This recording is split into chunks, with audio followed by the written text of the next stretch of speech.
বিশ্ব সংবাদে আপনাকে স্বাগত। শুরুতেই জানাবো হাতে পাওয়া সর্বশেষ আন্তর্জাতিক সংবাদের শিরোনাম, পরে বিস্তারিত। শুরুতেই জানাবো এই মুহূর্তে হাতে পাওয়া সর্বশেষ গুরুত্বপূর্ণ আন্তর্জাতিক সংবাদ। ইরান ইসরায়েল ফিলিস্তিনি ত্রিমুখী যুদ্ধ চলছে। ইসরায়েল পাল্টা হামলা চালালে সমুচিত জবাব দেবে ইরান। ইরান ইসরায়েলের সঙ্গে সামরিক উত্তেজনা বাড়াতে চায় না, তবে হামলা চালালে সমুচিত জবাব দেবে ইরান বলে হুঁশিয়ারি দিয়েছেন দেশটির সেনাবাহিনীর প্রধান major general Abdul Rahim Musavi. এবারে জানাবো গাজার দক্ষিণাঞ্চলে একটি হাসপাতালের কাছে গণকবর থেকে অন্তত ৩৯২ মরদেহ উদ্ধার করা হয়েছে। আপাতত সেখানে তল্লাশি কার্যক্রম শেষ করেছে গাজা কর্তৃপক্ষ। মূলত ৩টি গণকবর থেকে এসব মরদেহ উদ্ধার করা হয়। জানাবো উমরা পালনে ইচ্ছুক মুসল্লিদের বড় সুখবর দিল সৌদি আরব। দেশটি জানিয়েছে এখন থেকে যে কোনো ভিসা নিয়ে সৌদিতে আসলেই উমরা পালন করা যাবে, অর্থাৎ শুধুমাত্র উমরা ভিসার প্রয়োজন হবে না। খবর গলফ নিউজের। এদিকে ফিলিস্তিন ইস্যুর স্থায়ী সমাধান চায় চীন। বিশ্বের অন্যতম পরাশক্তি চীন ফিলিস্তিন ইস্যু দ্রুত স্থায়ী সমাধান চায় বলে জানিয়েছেন দেশটির পররাষ্ট্রমন্ত্রী ওয়াং ই। জানিয়ে দেব হিজাব আইন না মানায় ইরানে ব্যাপক ধরপাকড় শুরু। আবারও হিজাব নীতি নিয়ে কঠোর হয়ে উঠেছে মধ্যপ্রাচ্যের আঞ্চলিক পরাশক্তি ইরান। গত ১৩ এপ্রিল থেকে নূর নামের একটি নতুন ক্যাম্পেইন শুরু করে দেশটি। এরপর থেকে হিজাব আইন কার্যক্রমে কঠোর আচরণ শুরু করেছেন ইরানের নীতি পুলিশ বাহিনী। এবং সর্বশেষ জানাবো মার্কিন চাপকে পাত্তাই দিল না ফিলিস্তিনি যোদ্ধারা। গাজা ইসরায়েলি বন্দীদের মুক্তি করে আনতে ক্রমেই চাপ বাড়ছে নেতানিয়াহু প্রশাসনের উপর। অন্যদিকে হামাসের হাতে বন্দী ইসরায়েলি আমেরিকান নাগরিকদের মুক্ত করতেও বেশ তৎপর মার্কিন প্রশাসন। এমন পরিস্থিতিতে যুদ্ধবিরতির জন্য মরিয়া আছে পশ্চিমা শক্তিগুলো, যার জন্য মধ্যস্থতাকারী দেশগুলোর উপর চাপও বাড়াচ্ছে পশ্চিমা জোট। তবে যুক্তরাষ্ট্রের এসব চাপের কোনো মূল্য নেই বলে সাফ জানিয়ে দিয়েছে গাজার স্বাধীনতাকামী সংগঠন হামাস। এতক্ষণ শিরোনাম শুনছিলেন, এবার বিস্তারিত। প্রিয় দর্শক, আপনি যদি এই চ্যানেলে নতুন হয়ে থাকেন, ভিডিওটি দেখতে দেখতে চ্যানেলটি সাবস্ক্রাইব করে আমাদের সঙ্গে থাকুন। আর এই ভিডিও সম্পর্কে আপনি আপনার মূল্যবান মতামতটি কমেন্ট বক্সে জানিয়ে দিন। আর হ্যাঁ প্রিয় দর্শক, জানিয়ে দিন ভিডিওটি কোথা থেকে দেখছেন। ইসরায়েল পাল্টা হামলা চালালে সমুচিত জবাব দেওয়া হবে ইরান। ইরান ইসরায়েলের সঙ্গে সামরিক উত্তেজনা বাড়াতে চায় না, তবে হামলা চালালে সমুচিত জবাব দেবে ইরান বলে হুঁশিয়ারি দিয়েছে দেশটির সেনাবাহিনীর প্রধান major general Abdul Rahim Mousavi. বৃহস্পতিবার সেনাবাহিনীর command and control centre of operation পরিদর্শনকালে তিনি সেনাবাহিনীকে প্রতিপক্ষের হামলার বিষয়ে প্রস্তুতি এবং সতর্ক থাকার আহ্বান জানিয়েছেন। রহিম মুসাভি বলেন, ইসলামী প্রজাতন্ত্র ইরান যুদ্ধের বিষয়ে কোনো আগ্রহ নেই, যে কোনো আগ্রাসনের জবাব দেবে। ইসরায়েলের বিরুদ্ধে ইরানের সাম্প্রতিক প্রতিশোধমূলক অভিযানের কথা উল্লেখ করে সিনিয়র জেনারেল বলেন, অপারেশন ডাব সত্য প্রতিশ্রুতি। ইরানের প্রতিরক্ষা বাহিনীকে স্বাগত জানিয়ে তিনি বলেন, পাল্টা হামলা ইরানের প্রতিরোধ ক্ষমতা চিরশত্রুকে চমকে দিয়েছে। এর আগে ইরানি প্রেসিডেন্ট বলেন, যদি ইসরায়েল আরেকবার ভুল করে এবং পবিত্র ইরানের সার্বভৌমত্বকে লঙ্ঘন করে তাহলে পরিস্থিতি অতি ভয়াবহ হবে। গত ১ এপ্রিল সিরিয়ার দামেস্কে ইরানি কনসুলেটে হামলা চালায় ইসরায়েল। এর জেরে প্রতিশোধমূলক পদক্ষেপ হিসেবে ১৩ এপ্রিল রাতে ইসরায়েলের ভূখণ্ডে ৩ শতাধিক ড্রোন ও ক্ষেপণাস্ত্র নিক্ষেপ করে ইরান। ইরানের নজিরবিহীন হামলার পাল্টা জবাব দিতে ইরানি ভূখণ্ডে ছোট হামলা চালায় ইহুদিবাদী ইসরায়েল। দেশটির ইস্পাহান পরমাণু স্থাপনায় রাডার ব্যবস্থাকে লক্ষ্য করে এ হামলা চালায় ইসরায়েলি বাহিনী। তবে উত্তেজনা থামিয়ে দিতে ইরান বিষয়টি চেপে যায়। এছাড়া ইসরায়েল আনুষ্ঠানিকভাবে হামলার দায় স্বীকার করেনি। পরে ইসরায়েলের একটি সূত্র জানায়, তারা ইরানে আরও বড় ধরনের হামলা চালানোর পরিকল্পনা করেছিল, কিন্তু পরিস্থিতি অন্যদিকে মোড় নিতে পারে এমন ভয় থেকে সিদ্ধান্ত বদলায় ইসরায়েলি কর্তৃপক্ষ। গাজায় গণকবর, প্রায় ৪০০ মরদেহ উদ্ধার। গাজার দক্ষিণাঞ্চলে একটি হাসপাতালের কাছে গণকবর থেকে অন্তত ৩৯২ মরদেহ উদ্ধার করা হয়েছে। আপাতত সেখানে তল্লাশি কার্যক্রম শেষ করেছে গাজা কর্তৃপক্ষ। মূলত ৩টি গণকবর থেকে এসব মরদেহ উদ্ধার করা হয়। ফিলিস্তিনের সিভিল ডিফেন্সের এক কর্মকর্তা জানিয়েছেন, খান ইউনিসের নাসের মেডিকেল কমপ্লেক্স থেকে উদ্ধার করা মরদেহের মধ্যে ১৬৫টি চিহ্নিত করা হয়েছে। চলতি মাসের শুরু থেকে খান ইউনিস থেকে সেনা প্রত্যাহার করে ইসরায়েল। এরপরেই সেখানে গণকবরের সন্ধান মেলে। এদিকে হামাসের বিরুদ্ধে অভিযান চালাতে গাজার দক্ষিণাঞ্চলীয় শহর রাফার দিকে অগ্রসর হচ্ছে ইসরায়েলি সামরিক বাহিনী। তবে এই অভিযানের ফলে মানবিক বিপর্যয় দেখা দিতে পারে বলে সতর্ক করেছে মিশর সহ বিভিন্ন দেশ। একই সতর্কতা উচ্চারণ করেছে বিভিন্ন আন্তর্জাতিক সংস্থাও। তবে সেদিকে কোনো কর্ণপাত করছে না ইসরায়েলের প্রধানমন্ত্রী বেঞ্জামিন নেতানিয়াহু। নেতানিয়াহু সরকারের এক মুখপাত্র জানান, ইসরায়েল স্থল অভিযান চালানোর জন্য এগিয়ে যাচ্ছে, তবে এই অভিযান কবে কখন শুরু করা হবে বা শেষ করা হবে তা উল্লেখ করেননি।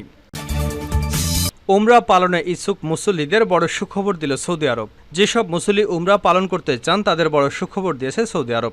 দেশটি জানিয়েছে এখন থেকে যে কোনো ভিসা নিয়ে সৌদিতে আসলেই উমরা পালন করা যাবে, অর্থাৎ শুধুমাত্র উমরা ভিসার প্রয়োজন হবে না। খবর গলফ নিউজের। এ ব্যাপারে সৌদি হজ এবং উমরা পালন মাইক্রো ব্লগিং সাইট এক্সে এক পোস্টে বলা হয়েছে, যে কোনো ভিসা নিয়ে যে কোনো দেশ থেকে আসা ব্যক্তিরা সুন্দর এবং আরামদায়কভাবে উমরা পালন করতে পারবেন। মন্ত্রণালয় বলছে, ফ্যামিলি, ট্রানজিট, লেবার এবং ই ভিসাধারী সবাই কোনো বাধা ছাড়াই উমরা পালন করতে পারবেন। হজ ও উমরা মন্ত্রণালয় এ ব্যাপারে বলেছে, আপনার ভিসা যাই হোক আপনি উমরা পালন করতে পারবেন। সৌদিতে আসার পর দেশটিতে সরকারি নুসুক অ্যাপের মাধ্যমে উমরার অনুমতি নেওয়ার আহ্বান জানানো হয়েছে। এছাড়া নির্দিষ্ট সময়ের মধ্যেই উমরা করার অনুরোধ জানিয়েছেন হজ ও উমরা মন্ত্রণালয়। নুসুক অ্যাপের মাধ্যমে বিভিন্ন সেবা নিশ্চিত করা হয়, যার মধ্যে রয়েছে বাসস্থানের ব্যবস্থা করা, উমরার পরিকল্পনা সাজানো এবং মদিনায় ভ্রমণ করা।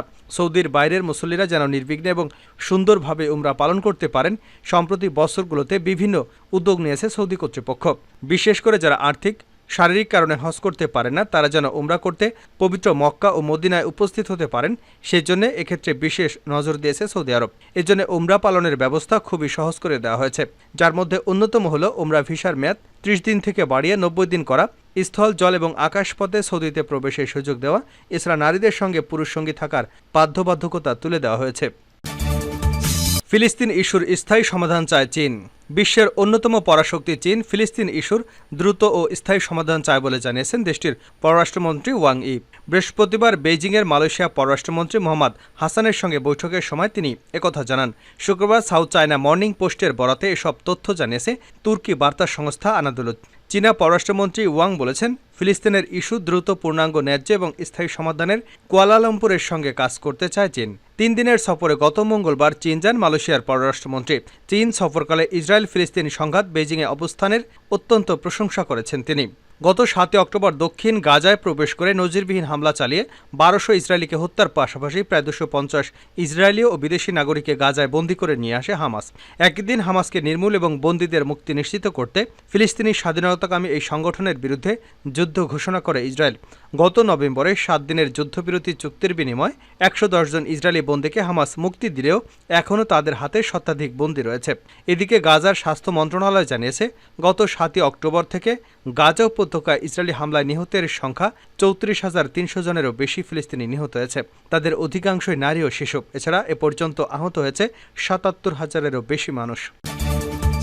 হিজাব আইন না মানায় ইরানে ব্যাপক ধরপাকড় শুরু। আবার হিজাব নীতি নিয়ে কঠোর হয়ে উঠেছে মধ্যপ্রাচ্যের আঞ্চলিক পরাশক্তি ইরান। গেল 13 এপ্রিল থেকে নূর নামের একটি নতুন ক্যাম্পেইন শুরু করেছে দেশটি। এরপর থেকে হিজাব আইন কার্যকরে কঠোর আচরণ শুরু করেছে ইরানের গাশত-ই-ইশরাত তথা নীতি পুলিশ বাহিনী। ব্রিটিশ সংবাদ মাধ্যম দ্য গার্ডিয়ানের এক প্রতিবেদনে এসব তথ্য উঠে আসে। ইরানের হিজাব আইনে নারীদের সম্মুখে আসার সময় সম্পূর্ণ মাথা আবৃত করে রাখার নিয়ম রয়েছে। যারা এই আইন ভঙ্গ করেন তাদের বিরুদ্ধে কঠোর ব্যবস্থা নিতে থাকে দেশটির বিচার বিভাগ। সামাজিক যোগাযোগ মাধ্যমে ছড়িয়ে পড়া বিভিন্ন ভিডিওতে দেখা যায় হিজাব ছাড়া বাইরে বের হওয়া নারীদের নীতি পুলিশ সদস্যরা জোরপূর্বক গাড়িতে তুলে নিতে চাচ্ছে। তেহরানের শাহিদি বেহেশতি বিশ্ববিদ্যালয়ের দিনা গালিবাক নামের এক নারী শিক্ষার্থী মাইক্রো ব্লগিং সাইট এক্সে লেখেন, তাকে মেট্রোতে উঠতে বাধা দেওয়া হয়। যখন তিনি জোরাজুরি করেন তখন তাকে একটি রুমে নিয়ে যাওয়া হয়, সেখানে তাকে মারধর এবং যৌন হেনস্থা করা হয় বলে দাবি করেন তিনি। এমন পোস্ট দেওয়ার একদিন পরই এই শিক্ষার্থীকে গ্রেপ্তার করা হয় এবং তাকে ইভিন কারাগারে নিয়ে যাওয়া হয়। মার্কিন চাপকে পাত্তাই দিল না ফিলিস্তিনি যোদ্ধারা। গাজায় ইসরায়েলি বন্দীদের মুক্তি করে আনতে ক্রমেই চাপ বাড়ছে নেতানিয়াহু প্রশাসনের ওপর। অন্যদিকে হামাসের হাতে বন্দী ইসরায়েলি আমেরিকান নাগরিকদের মুক্ত করতেও বেশ তৎপর মার্কিন প্রশাসন। এমন পরিস্থিতিতে যুদ্ধবিরতির জন্য মরিয়া আছে পশ্চিমা শক্তিগুলো, যার জন্য মধ্যস্থতাকারী দেশগুলোর উপর চাপও বাড়াচ্ছে পশ্চিমা জোট। তবে যুক্তরাষ্ট্রের এসব চাপের কোনো মূল্য নেই বলে সাফ জানিয়ে দিয়েছে গাজায় স্বাধীনতাকামী দলটি। ফিলিস্তিনি স্বাধীনতাকামী সংগঠন হামাস জানিয়েছে, ইসরায়েল যদি তাদের কোনো বন্দীকে ফিরে নিতে চায় তাহলে যুদ্ধ পুরোপুরি বন্ধ করতে হবে। এক্ষেত্রে অন্য কোনো শর্তই মানা হবে না, এমনকি যুক্তরাষ্ট্রের চাপেও কোনো কাজ হবে না। হামাসের জ্যেষ্ঠ কর্মকর্তা সামি আবু জহুরি বার্তা সংস্থা রয়টার্সকে জানান, যুক্তরাষ্ট্রের চাপের কোনো মূল্য হামাসের কাছে নেই। গেল বুধবার হর্স গোল্ডবার্গ পলি নামের এক ইসরায়েলি আমেরিকান বন্দীর ভিডিও প্রকাশ করে হামাস। এরপর বন্দীদের ছেড়ে দিতে হামাসের উপর চাপ প্রয়োগ করে যুক্তরাষ্ট্র। এরপরেই বৃহস্পতিবার 18টি দেশের সঙ্গে একটি যৌথ বিবৃতি দিয়ে মার্কিন প্রেসিডেন্ট জো বাইডেন। আর বাইডেনের এমন বিবৃতির পরে হামাস জানিয়েছে যুক্তরাষ্ট্রের চাপের কোনো মূল্যই নেই তাদের কাছে। এদিকে হামাসের আরেক শীর্ষ নেতা জানিয়েছেন, সংগঠনটির কমপক্ষে 5 বছরের বছরের জন্য অস্ত্রবিরতি দিতে প্রস্তুত, এমনকি সশস্ত্র শাখা বিলুপ্ত করে প্রদত্ত রাজনৈতিক দল হিসেবেও কার্যক্রম পরিচালনা করে প্রস্তুত। তবে শর্ত হলো ইসরায়েলকে 1967 সালের সীমানা ধরে স্বাধীন ফিলিস্তিনি রাষ্ট্রের প্রতিষ্ঠা মেনে নিতে হবে। ইস্তাম্বুলে মার্কিন সংবাদ সংস্থা অ্যাসোসিয়েট প্রেসকে দেওয়া এক সাক্ষাৎকারে হামাসের উপপ্রধান খালিল আল ইয়াহিয়ার এসব কথা বলেন। আল হাইয়া যুক্তরাষ্ট্র, কাতার এবং মিশরের মধ্যস্থতায় যুদ্ধবিরতির আলোচনায় হামাসের নেতৃত্ব দিচ্ছেন। হামাসের এই নেতা জানান, হামাস গাজা এবং পশ্চিম তীরে একটি ঐক্যবদ্ধ সরকার গঠনে প্রতিদ্বন্দ্বী ফাতার নেতৃত্বে পরিচালিত প্যালেস্টাইন লিবারেশন অর্গানাইজেশন বা PLO-তে যোগ দিতে চায়।